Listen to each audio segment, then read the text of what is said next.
네, 오늘 우리는 구역장 권찰 헌신 예배로 함께 모였습니다. 이 자리에는 올해 구역교를 섬기는 구역장님들 또 권찰님들이 계십니다. 우리 구역장님들, 권찰님들을 사랑하고 축복하고요. 또 우리 교회가 우리 교회 최전선에서 흩어진 교회 현장에서 교우들을 섬기는 우리 구역장님들, 권찰님들을 늘 응원하고 또 늘 기도로 후원하는 그런 교회가 되기를 간절히 소원합니다.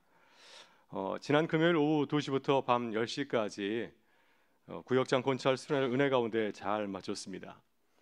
이번 구역장 권찰 수련회의 주제는 깊은 데로 가서 그물을 던지라 였습니다. 오늘 낮에 말씀을 전한 것처럼 누가복음 5장에서 예수님께서 베드로를 제자로 부르실 때 주신 말씀이죠. 예수님은 사람의 몸을 입으신 분이지만 전지전능한 하나님의 아들이십니다. 하나님 우리 모든 것을 다 알고 계시죠. 베드로가 주님의 제자로 부르심을 받았지만 베드로도 사람인지라 실패하였고 그는 다시 자의 삶의 현장에 가서 일할 때에도 마찬가지로 어부로서 큰 실패를 경험하였습니다. 밤새도록 그물을 던져서 많은 물고기를 잡으려 했지만 한 마리도 잡지 못하는 큰 실패를 거두고 돌아와서 빈 그물을 손질하고 있지 않았습니까? 그때 주님께서는 베드로에게 놀라운 말씀을 하셨습니다. 베드로의 실패와 원인을 잘 아시고 그가 맞이한 그러한 실패를 어떻게 역전할 수 있을까? 어떻게 다시 훌륭한 어부로 거듭날 수 있을까? 그 해결책을 전해 주었습니다. 주님은 이렇게 말씀하였죠. 오늘 낮에는 새한글 성경을 읽었지만 개정 성경으로 보게 되면 이렇게 말씀하십니다. 깊은 데로 가서 그물을 내려 고기를 잡으라. 예수님은 베드로의 실패의 원인을 분명히 지적하였습니다. 베드로가 실패한 이유는 무엇인가요? 베드로가 지난밤 많은 물고기를 잡지 못했던 것은 깊은 데로 나아가지 않았기 때문입니다. 깊은 곳은 미지의 세계이고 내가 알지 못하는 영역을 말하고 있습니다. 내가 경험하지 못한 영역, 내 경험과 지식으로 알 수 없는 곳이기 때문에 깊은 곳은 우리에게 항상 두려움을 줄 때가 참 많이 있습니다. 우리는 어떤 경향이 있나요? 우리는 익숙한 것, 내가 잘하는 것만 계속하려는 그러한 경향성이 있습니다. 이것이 바로 베드로가 실패한 중요한 이유였습니다. 그래서 주님께서는 베드로에게 도전하시죠. 이제는 새로운 것을 한번 시도해 봐라. 내가 알지 못하는 곳에도 놀라운 은혜가 있으니 그곳에 가서 한번 시작해 볼 것을 베드로에게 권면하였습니다. 주님의 말씀은 너가 나를 믿으면 주의 말씀을 믿고 믿음으로 도전할 것을 그에게 언급하신 것입니다. 사실 베드로는 지금까지 자신이 알고 있고 경험한 곳에서만 물고기를 잡았습니다. 자신이 잘 아는 곳에서 매번 하던 대로 익숙하고 또 잘할 수 있다고 믿기 때문에 그렇게 행동해 온 것입니다. 이런 그런 상황은 항상 변하죠. 매번 우리가 똑같은 날을 맞이하지만 어제 오늘 똑같습니까? 내일도 똑같을까요? 모든 것은 변하고 있습니다. 그러나 우리는 착각하고 있습니다.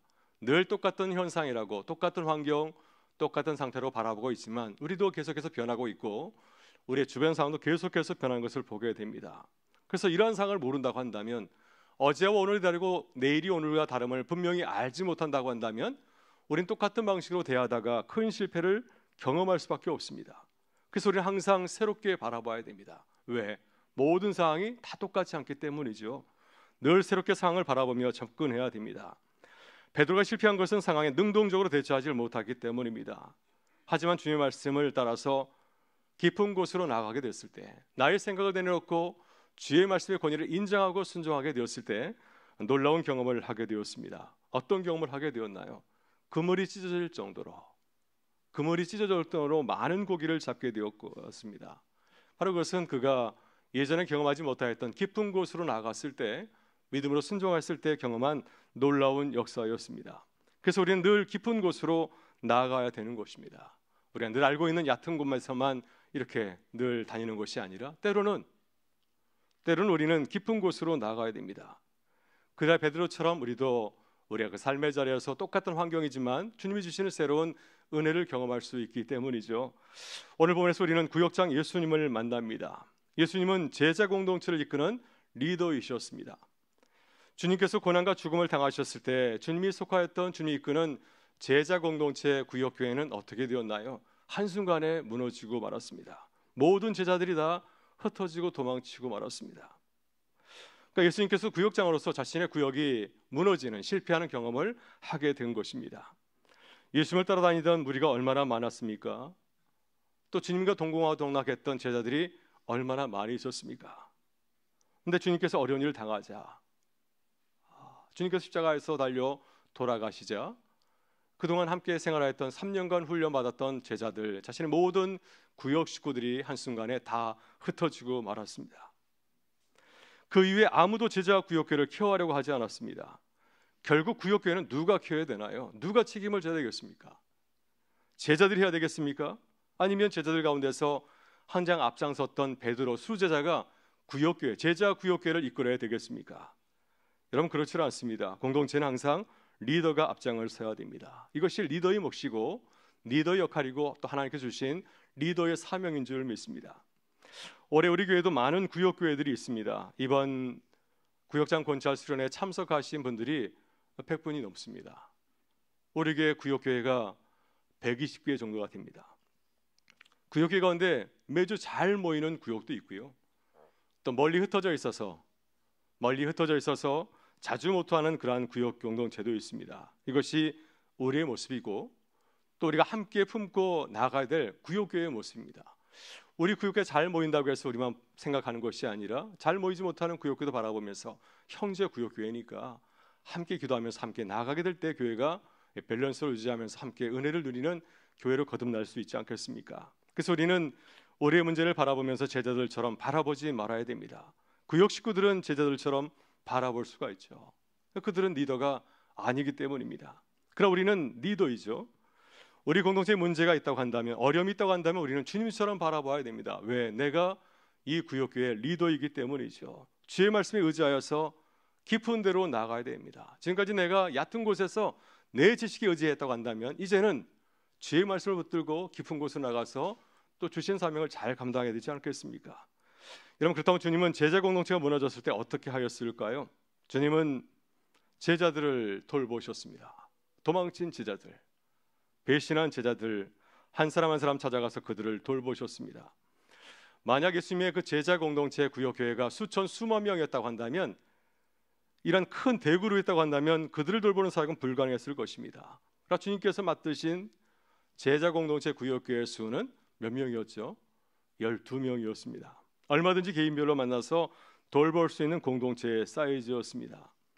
우리가 복음서를 보게 되면 예수님께서 부활하신 이후에 곧바로 하늘로 올라가셨습니까? 다 나를 배신한 사람들인데 에이 포기하지 하면서 그냥 올라가셨습니까? 그리하지 않냐고 예수님께서는 부활하신 이후에 제자들을 한 사람 두 사람 찾아가셨고 또 중그룹별로 한 7, 8명 모인 곳에 나타나시기도 하였습니다. 예수님께서 그들을 사랑과 긍휼로 돌보셨습니다. 이렇게 개별적으로 돌봄 목회를 하였습니다. 한 사람씩 만날 일이 있을 때에는 한 사람씩 만나셨고 또 그룹을 만날 일이 있다고 한다면 제자들이 많이 모였을 때 그들에게 나타나시기도 하였습니다. 제자들의 상황과 환경이 다르기 때문에 상황마다 다르게 반응하시는 것을 볼 수 있지 않습니까? 주님은 실망하고 절망할 수밖에 없는 제자 구역교회 공동체의 상황이었지만은 포기하지 않고 사랑으로 다가가서 그들을 돌볼 때 인간적으로는 포기할 수밖에 없는, 전혀 가능성이 없는 그들 가운데 놀라운 변화가 일어나게 되었고, 이들을 통해서 우리가 잘 알고 있는 초대교회 놀라운 역사가 그들을 통해서 시작하는 은혜가 일어나게 되었습니다. 오늘 보면 주님께서 무너진 공동체를 놀랍게 세우신 구약장의 이야기를 전하고 있습니다. 주님은 제자들을 사랑으로 돌보시고 또 그들을 찾아가셨습니다. 구약의 공동체를 인간적인 사랑으로 바라본 것이 아니라 긍휼의 마음으로 또 십자가의 그 사랑으로 끌어안으셨습니다. 이것이 주님께서 구역장으로 일하신 놀라운 노하우가 아닐까 하는 생각이 듭니다. 오늘 우리도 주님의 노하우를 배우고 나눌 수 있기를 바라고요. 또 주님처럼 우리에게 주신 구역교회를 섬기는 가정 가운데서 또 우리 주님께서 경험하신 것처럼 놀라운 은혜를 경험하는 그런 귀한 경험을 하는 그런 구역교회 되기를 간절히 소망합니다. 먼저 예수님께서는 제자들을 직접 찾아가셨습니다. 주님은 오늘 본문을 보게 되면 엠마오로 내려간 두 제자를 찾아가게 되었죠. 이 두 제자는 예루살렘에서 25里한 11km 떨어져 있는 예루살렘의 인근 마을인 엠마오로 길을 떠나고 있었습니다. 예수님께서는 예루살렘에서 엠마오로 피신을 하고 있는, 십자가의 사건 이후에 두려움을 느껴서 이제 안전한 chỗ으로 발걸음을 옮기려고 있는 이 두 제자를 주님은 찾아가신 겁니다. 주님께서 제자들을 찾아가서 만나는 장면이 참 인상적인데요. 우리 17절의 말씀을 같이 한번 읽어보도록 하겠습니다. 예수께서 이르시되 너희가 길 가면서 서로 주고받고 하는 이야기가 무엇이냐 하시니 두 사람이 슬픈 빛을 띠고 머물러 서더라. 아멘. 예수님께서는 제자들을 만났을 때 어떻게 반응하셨습니까? 우리라면 어떻게 반응했을까요? 나를 버리고 구역을 떠난 식구인데 그들을 처음 만났을 때 어떤 말씀을 건넸을까요? 주님은 그들을 꾸짖거나 책망하지 않았습니다. 물론 제자들도 예수님을 알아보지를 못하였습니다. 그들의 눈이 가려져서 부활하신 주님을 발견하지 못하였기 때문이죠. 주님은 니들로서 두 제자의 상황과 상태를 잘 알고 있었습니다. 그러니까 주님은 그들의 모든 상황을 잘 알고 있음에도 불구하고 그들의 대화에 참여를 하였습니다. 왜 한급하게 길을 떠나고 있는지, 왜 그들이 머물렀던 예루살렘을 떠나서 가까운 인근 마을 엠마오로 가는지 그 이유에 대해서 천천히 물어보셨습니다. 그들의 입술을 통해서 그들의 문제를 스스로 고백하게 하신 겁니다. 이미 알고 있지만 그들의 입술을 통해서 그들의 문제가 무엇인지를 스스로 말하고 깨닫게 하신 겁니다. 여러분, 우리도 그렇습니다. 어려움 있는 구역 식구를 찾아가서 대화할 때 주님처럼 다가가는 지혜가 필요한 것 같습니다. 우리가 이미 그 모든 문제를 알고 있다 할지라도 우린 구역장이기 때문에 구역 식구들의 사정을 다 알고 있지 않습니까? 얼마든지 우리의 생각으로 그들의 문제를 진단하고 평가할 수가 있습니다. 근데 보다 더 중요한 것은 뭐냐면 우리의 구역 식구가 어떻게 생각하느냐가 무척 중요합니다. 우리는 문제가 있다고 생각하지만은 정작 본인은 그렇지 않다고 생각할 수가 있거든요. 그래서 그들의 입술을 통해서 말하고 고백하는 것이 중요합니다. 그러면 구역 식구들이 대화를 통해서 자신의 문제를 얘기하는 과정 가운데서 무엇이 문제인지를 스스로 깨달을 수도 있고 또 자신의 문제를 받아들이고 또 그 모든 문제를 믿음으로 바라볼 수 있는 그런 눈을 가질 수 있기 때문입니다. 어떤 분은 어려운 일을 만났지만 신앙적으로 이기려고 애쓰시는 그런 분들도 계십니다. 참 아름다운 분들이 계세요. 정말 어려운 문제를 만났지만은 그 문제를 신앙적으로 잘 받아들이고 또 기도하면서 신앙적으로 이기려고 애쓰는 그런 분들이 계십니다. 그러나 반대로 같은 경우이지만은 내게 찾아온 일을 스스로 받아들이지 못하고 아주 힘들어하시는 그런 분들도 있습니다. 그래서 우리는 직접 본인의 이야기를 들어보아야 됩니다. 이분이 이 문제를 어떻게 받아들이고 있는지, 신앙적으로 잘 흡수하고 있는지, 아니면 아직까지 신앙도 잘 받아들이지 못하고 갈등하고 있는지를 스스로 말하는 것이 굉장히 중요합니다. 그래야 우리가 구체적으로 그 사람의 문제를 우리가 진단하고 우리가 구역장으로서 그들을 도와줄 수 있기 때문이죠. 참 놀라운 것은 대화의 신비입니다. 어려운 문제를 만났어도 서로 만나서 이야기를 나누다 보면은 대화 속에서 해결의 방법을 찾아갈 때가 참 많이 있습니다. 대화하기 전에는 마음이 참 답답했는데 가까운 친구를 만나서 내 모든 것을 알고 있는 가까운 친구를 만나서 대화를 나누다 보면은 스스로 문제가 해결되지 않습니까? 분명히 만나기 전에는 마음이 답답했는데 한두 시간까지 식사하고 차를 나누고 한 후에는 마음이 가벼워져서 다시 삶의 희망을 가지고서 돌아올 때가 얼마나 많이 있습니까? 이것이 대화를 통해서 우리가 느끼는 큰 은혜가 아닌가 하는 생각이 듭니다. 그래서 우리 주님처럼 어려운 구역 식구가 있다고 한다면 사랑의 마음으로 찾아가야 되죠. 마음을 열고 대화를 한번 시작해보는 게 참 좋습니다. 이분은 어떤 문제가 있는가, 또 자신의 문제를 어떻게 이해하고 있는지를 한번 나누는 것이 굉장히 중요합니다. 이렇게 우리가 마음을 열고 사랑의 마음으로 대화를 나누길 때 성령께서 우리에게 찾아오셔서 해결할 길을 보여주시고 함께 기도하는 은혜를 더하여 주실 줄 믿습니다. 다음으로 예수님께서는 제자들과 함께 성경 말씀을 나누셨습니다. 지금 제자들이 예루살렘에서 가까운 마을 엠마오로 급히 피신하고 있습니다. 그 이유는 그들이 따랐던 예수님께서 십자가 수행을 당하셨기 때문이죠. 놀라운 것은 그들은 주님이 부활해서 일어난 사건도 이미 알고 있습니다. 22절부터 24절을 보게 되면은 제자들이 이렇게 말하고 있는데 그 내용을 같이 한번 읽어보겠습니다. 또한 우리 중에 어떤 여자들이 우리를 놀라게 하였으니 이는 그들이 새벽에 무덤에 갔다가 그의 시체는 보지 못하고 와서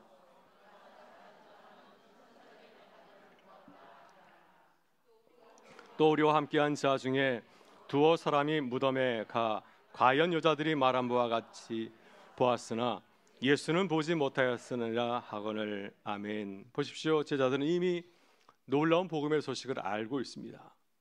주님께서 죽으셨지만 살아계시되 말씀하신 것처럼 3일 만에 다시 살아났다고 하는 증거들을 알고 있습니다. 그러나 그들은 이 놀라운 소식을 들으면서도 믿음이 없었기 때문에 그걸 그저 헛소문으로 여긴 것입니다. 이것이 제자들의 큰 문제였죠. 여러분, 우리도 그렇습니다. 우리도 어려운 문제를 만났을 때 하나님께서 우리를 도와주시는 분명한 증거가 있습니다. 믿음의 눈으로 바라보게 되면 내가 홀로 있는 것이 아니라 나의 삶을 이끄시는 하나님의 강력한 손길이 있음을 우리는 보고 깨달을 수가 있습니다. 내가 혼자가 아니고 하나님께서 내게 도움의 손길을 보내주시구나 하는 것을 우리가 알 수 있는 증거가 있습니다. 근데 문제는 무엇인가요? 우리가 그것을 바라보지 못하는 데 있습니다. 분명히 하나님께서 이모저모로 많이 돕고 계시는데 내 믿음의 눈이 열려지지 못하여서 홀로 있다고 생각하게 되고 또 내게 보내주시는 많은 은혜의 손길을 거절할 때가 얼마나 많이 있습니까? 그래서 주님께서는 제자들의 상황을 말씀으로 설명하고 해석해 주었습니다. 지금 제자들이 있는 자리가 어떤 상황이고 지금 어떤 역사가 일어나고 있는지, 제자들은 거부하고 있지만 예수님께서 십자가에서 죽으신 이후에 지금 어떤 놀라운 일이 일어나고 있는지를 말씀을 통해서 가르치고 알게 하신 것입니다. 그래서 25절과 26절을 보게 되면 주님께서 이렇게 말씀하십니다. 같이 한번 읽어보실까요? 이르시되 미련하고 선자들이 말한 모든 것을 마음에 더디 믿는 자들이여, 그리스도가 이런 고난을 받고 자기 영광에 들어가게 할 것이 아니냐 하시고. 아멘. 여러분, 구역장은 어떤 사람들인가요? 영적인 리더들입니다. 말씀으로 구역 식구를 양육하고 성장해야 할 책임이 있습니다. 어려운 문제가 있을 때 우리 구역 식구들 가운데, 특히 구역계 가운데 어려운 문제가 있을 때 우리 만나서 일하고 격려해야 됩니다. 세상의 지식으로 이루하는 것이 아니라 우리가 할 일은 무엇인가요? 하나님 말씀을 가지고서 하나님 말씀으로 상황을 바라보게 하고 다시 살아갈 힘과 용기를 더해 주는 것, 이것이 영적인 리더의 몫인 줄 믿습니다. 바로 여기에 우리가 성령의 역사를 갑절로 구해야 되는 중요한 이유가 있습니다. 우린 힘도 없고 성경도 잘 알지 못하지 않습니까? 어떨 때는 구역 식구가 나보다 성경을 더 많이 알고 신앙의 연수도 우리보다 훨씬 더 많은 분들이 참 많이 있습니다. 그래서 우리에게 두려움이 생기죠. 나는 많은 면에서 부족한데 내가 어떻게 구역 식구를 이끌어갈 수 있을까? 저분들이 나보다 훨씬 더 나은데, 모든 면에서 나보다 월등히 뛰어난데 내가 어떻게 저분들의 리더가 되어서 그들을 이끌어갈 수 있을까? 두려운 마음이 들 때가 참 많이 있습니다. 이런 마음이 찾아올 때 이것이 하나님께서 주시는 말씀일까요? 하나님께서 주시는 생각이지만 그럴 때 우리는 더 간절히 기도해야 됩니다. 죄의 말씀을 확신 있게 잘 전할 수 있도록 은혜를 구해야 됩니다. 이런 마음을 가지고서 나가게 될 때 성령께서 우리를 이 강건한 믿음의 사람으로 세워줄 줄 믿습니다. 그래서 올 한 해 여러분 쫄지 마시고 기도하십시오. 그런 마음이 드는 것은 기도하는 뜻입니다. 그래서 모든 상황 가운데서 기도하여서 우리 예수님처럼 말씀으로 양육하는, 말씀으로 이끄는 그런 귀한 리더 되실 수 있기를 주의 이름으로 축원합니다. 마지막으로 예수님은 다시 제자로 살아갈 힘기용가를 주었습니다. 예수님께서는 제자들에게 성경 말씀으로 그들의 문제를 잘 설명해 주었습니다. 그리고 나서 주님은 마지막 놀라운 이벤트를 하지 않았습니까? 예수님은 이벤트의 귀재입니다. 이 서프라이즈를 하신 것이죠. 마지막 한찬을 연상케 하는 식사를 하셨습니다. 좀 식사하실 때 우리 성경을 보게 되면 성찬식 하실 때와 똑같이 떡을 가지사 축사하시고 떼어 그들에게 나누어 주었습니다. 떡을 가지사 축사하시고 떼어 그들에게 나누어 주었습니다. 여러분, 성만찬은 주님과 함께한 마지막 공생의 귀한 사건이 아닌가요? 저는 이 사건을 다시 재현하였습니다. 이 사건을 경험하게 될 때 제자들의 눈이 열려서 주님을 알아보게 되었습니다. 그러고 나서 주님은 사라지셨습니다. 왜? 이제 제자들이 다시 살아났기 때문이죠. 그때 그들의 마음이 다시 살아났습니다. 그 안에 눌려 있었던 믿음이 다시 일어나게 되었고 제자로 헌신했던 그 마음이 다시 용솟음치게 되었습니다. 그리고 이 복음을 전해야 된다는 열정이 생기지 않았습니까? 예수님을 만났는데 아직 이 소식을 모르고 있는 많은 제자들에게 내가 가서 전해야지 하는 그 열정, 복음의 열정이 생기게 되었습니다. 그래서 즉시 발걸음 돌려서 엠마오로 달려간 것이 아니라 예루살렘으로 달려갔습니다. 제자 공동체에 가서 베드로를 만나서 내가 부활하신 예수를 만났다고 이 놀라운 복음을 전하는 증인으로 새롭게 거듭나게 되었습니다. 여러분, 주님은 우리에게 구역장이 해야 할 사명을 몸소 보여주었습니다. 우리가 할 일이 무엇인가요? 우리가 할 일이 무엇입니까? 우리는 넘어진 구역 식구들 다시 일으켜 세워야 됩니다. 그들이 다시 말씀을 읽고 다시 말씀 속으로 들어갈 수 있도록 말씀을 잘 가르쳐야 되고요. 또 그들이 그 삶의 자리에서 그 실망한 자리에서 다시 일어나서 복음을 전하는 정의로 살아갈 수 있도록 우리가 도움을 주는 것, 힘과 용기를 주는 것이 바로 이 구역장의 사명이 아니겠습니까? 그러나 일이 어찌 쉬울까요? 물론 쉬운 일은 아닙니다. 그러나 우리가 주의 사랑을 바라본다면, 그분들이 나의 가족으로 생각한다면, 내 자녀가 넘어졌는데 그것을 그냥 보고 지나가실 수 있겠습니까? 내 가족으로 생각한다면, 내 생명이 연결되어 있는 귀한 나의 가족으로 생각한다면 어찌 그들을 그냥 내버려 둘 수가 있겠을까요? 우리가 주의 사랑을 바라본다면 어려운 일이 아닌 줄 믿습니다. 여러분, 주님이라고 제자들을 다시 일으켜 세운 일이 쉬웠을까요? 만약 주님도 제자들을 사랑의 눈으로 바라보지 않았다고 한다면 그런 제자들 다 버리고 그냥 떠나셨을 겁니다. 그러나 주님께서 그들을 사랑하셨기 때문에, 사랑의 눈으로 바라봤기 때문에 다시 찾아가서 그들을 믿음으로 세울 수 있었습니다. 여러분, 정신과 의사 정혜 씨는 베스트셀러 당신이 옳다라고 하는 책에서 중요한 메시지를 전하고 있습니다. 우리가 비록 의사가 아니더라도 상대방을 사랑의 시선으로 바라보고 그 아픔을 공감한다면 자연스럽게 치유할 수 있는 힘이 우리 안에 생긴다고 하는 겁니다. 사랑으로 상대를 바라보게 될 때 그에게 무엇이 필요한지를 깨닫고, 그에게 정말 도움이 무엇인지를 깨닫고 적절한 도움을 줄 수 있다고 말하고 있습니다. 여러분, 동의하시나요? 두 분이 고개를 끄덕거렸습니다. 축복합니다. 예, 정희신 의사는 이것을 적정기술이라고 표현하고 있습니다. 적정기술. 오히려 상대방의 아픔에 공감하고 함께 기도하게 될 때 하나님께서 우리에게 필요한 은혜를 주실 것입니다. 적정기술. 우리 사랑하는 구역 식구를 도울 수 있는 따뜻한 말과 따뜻한 이벤트를 기억하게 하실 것입니다. 그래서 우리의 따뜻한 말과 행동과 대화로 또 우리가 나누는 말씀을 통해서 상대를 세우는 귀한 주님의 사역을 감당하는 은혜를 누리게 될 줄 믿습니다. 서구의 많은 병원에서는 이러한 슬로건을 핵심 가치로 내세운다고 합니다. 이번 수련회에서 우리 구역장님들과 권사님들과 함께 나누는 슬로건이 있는데요.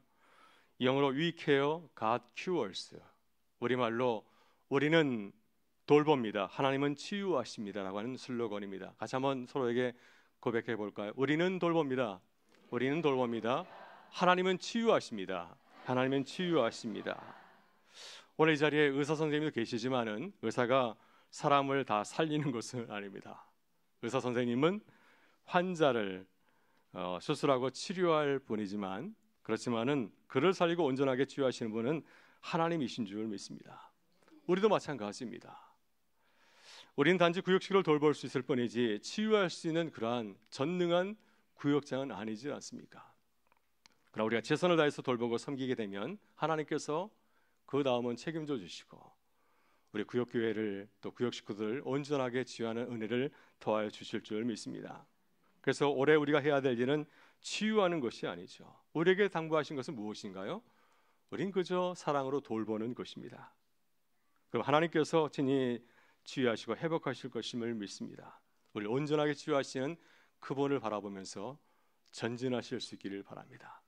그래서 기쁨과 감사로 구역교회를 섬기는 은혜가 우리 모든 구역교회 구역장들과 권사님들 사역 가운데 함께할 수 있기를 주님의 이름으로 축원합니다. 기도하시겠습니다. 참 좋으신 아버지 하나님, 감사합니다. 구역장 권사 수련을 마치고 주님 앞에 우리 헌신을 드립니다. 하나님께서 내주셔서 우리 주님께서 엠마오로 내려가는 제자들을 찾아가면서 사랑으로 돌보시고 말씀으로 가르쳐 주시고 그들의 삶을 온전히 회복시킨 것처럼 우리도 그러한 주님처럼 귀한 사역을 감당하는 은혜를 누리게 하여 주옵소서. 하나님께서 오늘 헌신을 다짐하는 우리 모든 구역장님과 권사님들에게 주님의 은혜를 부어주시길 간절히 바라오며 예수 그리스도의 이름으로 기도드리옵나이다. 아멘.